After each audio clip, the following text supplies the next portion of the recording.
AK-47 গুলি ওখান থেকে ফায়ারিং করা হয়, একদম ওই জায়গায় গিয়ে পড়ে, টায়ারের ওখানে গিয়ে নাকি ফায়ারিং হয়। আর এই যে হলো AK-47 গুলি।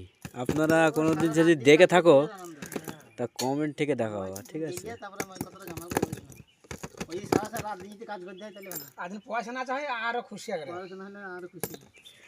আর এই একটা গুলি, এটা হলো পিস্তলের গুলি, আর এটা হলো একের গুলি। ওই যে টায়ার রয়েছে ওই জায়গায় সব গুলিগুলো শুট করে, ওখানে গিয়ে থাকে নাকি, সব কুড়িয়ে নিয়ে আসা হয়েছে।